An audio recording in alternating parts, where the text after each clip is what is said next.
Les guerres de la fin, partie 4b, la fin de l'âge, numéro 51, F-2. La fin de l'âge traite de la transmission du pouvoir de Satan au Christ, en tant que nouvelle étoile du matin en préparation du royaume de Dieu à venir. Introduction. Nous avons vu que le transfert de pouvoir de Satan au Messie implique les dernières guerres de la fin, où l'activité humaine implique des guerres et des disputes et le rejet des lois de Dieu, au point que la planète est presque détruite, comme cela est détaillé dans les guerres de la fin partie 1, les guerres d'Amalek, numéro 141c. Dieu détermine quand il est temps d'intervenir, bien qu'il ait donné à Satan un temps spécifique, qui est celui des 6 jours ouvrables de la création, comme nous l'avons vu dans le commentaire sur 2 Pierre F061. Le système millénaire sous le Messie est de 1000 ans, suivi de la deuxième résurrection et du jugement du grand trône blanc, voir le document numéro 143b. Pour que le monde puisse être sauvé et réaliser l'objectif pour lequel il a été créé, Dieu doit intervenir et écourter le temps. Mais il ne le fera que pour sauver un reste de l'humanité et de la planète, afin que ce reste puisse accomplir le plan de salut. Voir le document numéro 001A. La Terre est maintenant dans la séquence des guerres de la fin, partie 1, voire ci-dessus. Bientôt, nous allons nous trouver empêtrés dans la guerre thermonucléaire que l'on appelle la guerre de la 6e trompette. Dans ce conflit, plus d'un tiers de la population mondiale mourra, et de nombreux autres seront gravement touchés par les guerres des 5e et 6e trompettes. La pestilence en tuera beaucoup plus. Intervention, phase 1. Dieu interviendra à la fin de cette guerre, et cette intervention prendra 7 ans, en 2 lots de 1260 jours et plus. La première phase est celle de l'arrivée des 2 témoins, Enoch et Élie, qui ont été transportés, téléportés dans le temps, pour témoigner aux gens du monde entier, et les avertir du nouveau système de gouvernement sous le Messie et les lois de Dieu, et pour leur donner une compréhension claire de la restauration des lois de Dieu. La séquence des 2 témoins d'Apocalypse chapitre 11 est couverte dans le document d'étude Les guerres de la fin partie 2, les 1260 jours des témoins, numéro 141D. Le monde a été averti de leur venue par Dieu à l'avance, et ce par la voix des derniers jours prophétisés par Jérémie 4, verset 15, versets 16 à 27. Se référer au document d'étude de l'avertissement des derniers jours, numéro 044. Dieu ne fait rien sans qu'il n'ait averti les gens par l'intermédiaire de ses serviteurs les prophètes, voir Amos 3, verset 7. La séquence de temps de ces 1260 jours reflète l'Holocauste de la Deuxième Guerre mondiale de 1941 à 1945. À partir de la fin de la Deuxième Guerre mondiale, après la double période d'épreuve de 2 fois 40 ans, nous finissons l'année 2020 et commençons la phase finale de l'Holocauste final. Le monde ne tiendra pas compte de ces 2 témoins, et en fait les gens deviendront furieux contre eux et tenteront de les tuer. Ils ne pourront pas le faire. Et ceux qui entreprendront de tels efforts seront eux-mêmes tués de la même manière, voir Apocalypse 11, verset 5. Les autorités mondiales ne pourront les tuer qu'à la fin du 1260e jour, et ils gisent ensuite dans les rues de Jérusalem. Ils seront laissés là pendant 4 jours, car les gens testeront la prophétie et chercheront à prouver que l'écriture est fausse. Cependant, l'écriture ne peut être anéantie, voir Jean 10, verset 34 à 36. Le matin du 4e jour, ils sont ressuscités, ce qui marque et commence le début de la première résurrection des morts, voir le document numéro 143A. Et tous les élus de partout dans le monde entier sortiront de leur tombe et seront transformés en des êtres spirituels avec les vivants et rencontreront le Messie à Jérusalem. Se référer au document d'étude Les Trompettes numéro 136.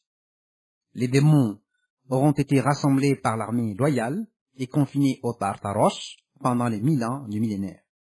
Le temps des démons sera ainsi écourté de 3 ans et demi. Si Satan n'avait pas essayé de détruire la terre, il y aurait tout simplement eu un transfert au Messie lors du jubilé, et tout se serait déroulé sans encombre. Satan n'a pas fait et ne fera pas cela, et son temps doit donc être écourté. Puisque les dons et l'appel de Dieu sont irrévocables, voir Romains 11, verset 29, cette période leur sera rendue, et à la fin des 1000 ans, ils seront libérés et rassembleront le monde pour marcher contre le Messie et les saints à Jérusalem. Voir Apocalypse 20, verset 3. La chose étonnante est que, après 1000 ans sous le Messie et les saints, sous un gouvernement juste, un nombre important de personnes se rebelleront encore et chercheront à le détruire, lui et les élus. Toutes ces activités œuvrent pour le bien en accord avec le dessein de Dieu. Voir Romains 8, verset 28. Le résultat final est que ces rebelles et les démons sont ensuite tués et après cela, ils sont ressuscités avec tous les humains qui ont déjà vécu, en dehors des humains de l'ex-anastasine ou résurrection extérieure, voir Philippiens 3, verset 11, qui, eux, sont déjà ressuscités, se référer au document 143A cité ci-dessus dans cette étude. Le but de permettre cela était de prouver qu'une partie importante des humains dans le millénium sont loin d'être aussi justes qu'ils le pensent, et qu'ils sont inaptes au royaume de Dieu, et ont donc besoin de se recycler avec les autres humains, dans le jugement de la deuxième résurrection, voir le document numéro 143B. Le nouvel ordre mondial.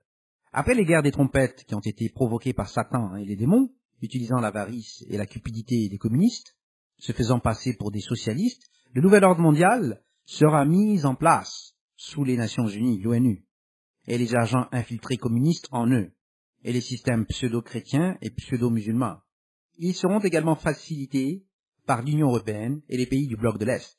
Les communistes se faisant passer pour des socialistes en Occident ont saboté la démocratie dans les écoles et les universités. Ils ont paralysé la religion et l'éthique de la société et ont permis à la perversion et à une sexualité aberrante de détruire la moralité de la société. L'ordre du nouvel ordre mondial sera autorisé à régner pendant 42 mois et les gens souffriront sous son régime dictatorial. Des contrôles croissants seront mis en œuvre de telle sorte que l'argent sera remplacé par des crédits sociaux et des puces d'identification et que des contrôles biométriques contrôleront tous les aspects de la société. Les idiots utiles et pratiques, entre parenthèses, seront utilisés et ceux qui l'ont provoqué seront éliminés au fur et à mesure que leur utilisation diminuera et qu'ils essaieront de résister à l'horreur qu'ils ont contribué à provoquer. Le massacre et la famine seront énormes. Les pénuries alimentaires massives résultant des guerres et de la peste se feront sentir dans la première phase, par le biais des insectes, des animaux et des maladies. Phase 2. À la fin des 42 mois, le Messie sera envoyé par Dieu avec l'armée loyale pour en assumer le commandement et le contrôle. Pour les élus de la première résurrection, la tribulation ne durera que 3 ans et demi, mais pour le reste du monde entier, qui refuse d'obéir à Dieu et au Messie, la tribulation s'étendra sur 7 ans. Le nouvel ordre mondial et le système de l'ONU passeront 1 mois à essayer de vaincre le Messie et l'armée. Ils chercheront refuge dans les bunkers et les grottes des montagnes. Ils tenteront de continuer de poursuivre la domination de l'empire de la bête qu'ils ont développé.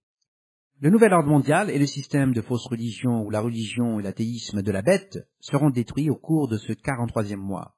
Puis l'armée composée de tous les saints et martyrs qui ont été tués et persécutés par ces pseudo-chrétiens et pseudo-musulmans et les antinomiens, les animistes, les païens et les idolâtres, prendront le contrôle et dirigeront le monde à partir de ce moment-là. Les 40 jours des coupes de la colère de Dieu suivant le 43e mois verront alors le monde subjugué et instruit par le Messie et les élus. La première année verra les guerres d'Armageddon et les coupes de la colère de Dieu, voir le document numéro 141E, et la guerre contre Christ, voir le document numéro 141E-2. À la fin des guerres, il n'y aura plus de guerre pendant 1000 ans. À la fin des guerres sous le règne de Satan, dans le premier jubilé du millénaire sous le règne de Christ, les survivants seront mis au travail pour nettoyer la planète, et la préparation pour la triple récolte pour que le sabbat et le jubilé puissent être utilisés comme un processus de rééducation massive pour déterminer ceux qui sont aptes à entrer dans le millénium. Se référer au document d'étude Le Jubilé d'or numéro 300. Au cours du millénium, le temple sera reconstruit et le système restauré pour développer le millénium. Se référer au document d'étude Les guerres de la fin partie 5, la restauration pour le millénium numéro 141G. Dans ce processus, tous les élus élimineront toute fausse religion partout à travers le monde entier. Quiconque prie un être autre que l'unique véritable Dieu au nom du Messie mourra. Se référer au document d'étude Prier à Christ ou à d'autres êtres autres que le Père, numéro 111B. Les chefs religieux qui résistent seront tous tués à moins qu'ils ne se repentent. Se référer au document d'étude Les guerres de la fin partie 4, la fin de la fausse religion, numéro 141F. Le monde entier se conduira selon les lois de Dieu, voir le document L1, et le calendrier de Dieu, voir le document numéro 156. Voyons maintenant la base de l'intervention. Il est donc évident que les 7 années d'intervention de Dieu se composent de 2 sections. La première phase et les 3 dernières années et demie sous Satan traitant avec les témoins. À la mort des témoins, les gens organisent une grande fête telle que leur fête de Noël et d'Easter, Pâques païennes et de l'Aïd, combinée pendant les 4 jours. Voir Apocalypse 11, verset 10 et suivant. Leur réjouissance est interrompue et se transforme en désarroi lorsque le Messie arrive et que tous les prophètes de Dieu et les élus qui ont été tués et persécutés pour la foi sont ressuscités. Au cours des 42 mois, les gens du système de la bête du nouvel ordre mondial auront fait tout leur possible pour détruire la foi et auront échoué, même si elle est considérablement diminuée. Les témoins rétabliront la connexion de la loi. Les faux enseignants religieux, y compris les rabbins du judaïsme talmudique sous le faux calendrier Hillel, et le ministère des systèmes de Sardes et de Laodicée qui suivent également Hillel, entre parenthèses ou rien du tout, se référer au document Hillel, les intercalations babyloniennes et le calendrier du temple numéro 195C, commenceront à mourir dès l'arrivée des témoins. De même, le monde souffrira des fléaux de l'Égypte à partir de ce moment-là, jusqu'à ce qu'il commence à observer le calendrier du temple tel qu'observé par Christ et les apôtres. Ceux qui n'observent pas les sabbats et les nouvelles lunes, lesquels sont liés à l'alliance de Dieu, mourront, voir Ésaïe 66, verset 23 à 24. Se référer aussi à la Shurat 4, verset 154. Ceux qui n'observent pas les fêtes n'auront pas de pluie au bon moment, en sa saison, et souffriront les fléaux de l'Égypte, et mourront aussi. Voir Zacharie 14, verset 16 à 19. Ceux qui célèbrent Noël et Easter, la Pâque païenne, et préparent des gâteaux à Tammuz ou à Domuzi, mourront aussi. Se référer au document Les origines de Noël et de Easter Pâques, la Pâque païenne, numéro 235. Ceux qui mangent du chameau à l'Aïd mourront également. Ceux qui prônent la charia mourront également. Ceux qui enseignent contre les lois sur l'alimentation numéro 015, se référer aussi à la Shurat 3 Hayat 096, mourront également. Ensuite, la terre commencera à être guérie, entre parenthèses comme le golfe d'Oman. Il est essentiel de noter que les morts et les souffrances se produisent parce que les gens n'obéissent tout simplement pas à Dieu. Ils suivent les fausses religions du soleil et les cultes des mystères et du système Baal. Faire cela revient à choisir la mort et à mourir lentement sous les fléaux de l'Égypte. Dieu ne change pas et est immuable. Il nous a donné ses lois par l'intermédiaire des patriarches depuis Adam. Il a placé Christ en charge et à la tête d'Israël comme base du salut. Se référer au document d'étude 001A. Dieu a envoyé Christ en Égypte pour sortir Israël de captivité, et c'est Christ qui a donné à Moïse la loi au Sinaï, selon Actes 7, versets 30 à 43. C'est Christ qui était avec Israël dans le désert et qui a nourri et abreuvé Israël, voir 1 Corinthiens 10, verset 4. Ni l'unique véritable Dieu, ni le Messie ne changent, et la loi ne change donc pas. Ceux qui disent que la loi a changé imputent le péché à Dieu et à Christ et commenceront à mourir lorsque l'intervention de Dieu démarrera. Ils se repentiront ou mourront. Voyons maintenant la règle de la loi. Au cours de la période du règne de Satan, Satan a rompu la connexion de la loi, et la pluie est tombée à la fois sur les justes et les injustes. Israël a été mis à part sous le Messie pour vivre selon les lois de Dieu, et ils ont reçu de la pluie en sa saison au bon moment. Et quand ils ont péché par transgression de la loi, entre parenthèses 1 Jean 3 verset 4, ils ont été punis. Quand ils ont péché à plusieurs reprises, surtout dans l'idolâtrie, ils ont été envoyés en captivité sous d'autres nations. Se référer au document d'étude de Samson et les juges, numéro 073. Les nations qui se sont jointes à Israël ne se sont maintenues avec la nation d'Israël que par obéissance à la loi de Dieu. Voilà le document L1. Quand elles ne le faisaient pas, elles devaient être tuées ou exilées. Cette règle sera appliquée dans le système du millénaire. La règle s'appliquera spécifiquement aux Cananéens, aux Égyptiens, aux Nord-Africains, aux Édomites, aux Africains et aux Khazars Ashkénazes pour qu'ils puissent ne serait-ce que pour démarrer en Terre Sainte. Elle s'appliquera aux Israélites du monde entier et parmi toutes les nations. Les nations seront liées aux lois de Dieu partout. Elles observeront les sabbats et les nouvelles lunes ou elles mourront. Voir Ésaïe 66, versets 23 à 24.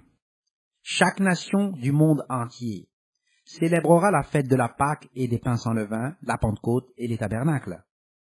Les nations enverront leurs représentants nationaux à Jérusalem chaque année pour la fête des tabernacles, afin de recevoir des instructions et des conseils pour l'administration de l'année suivante. Voir Zacharie 14, versets 16 à 19.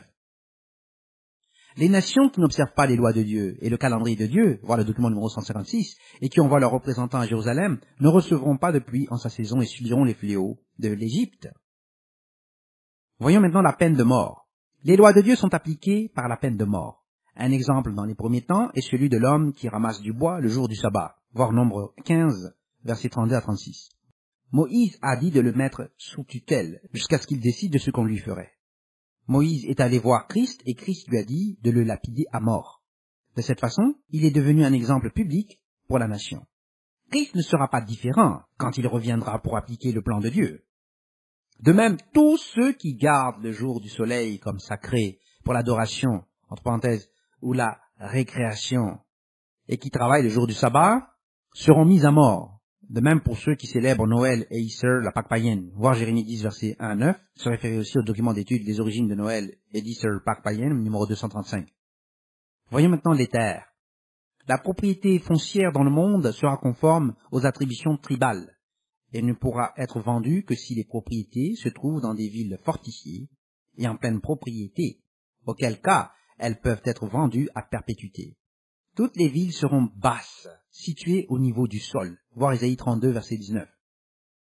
Le transfert de terre ne peut se faire que sur la base du nombre de récoltes calculées de jubilé en jubilé, moins les années de sabbat.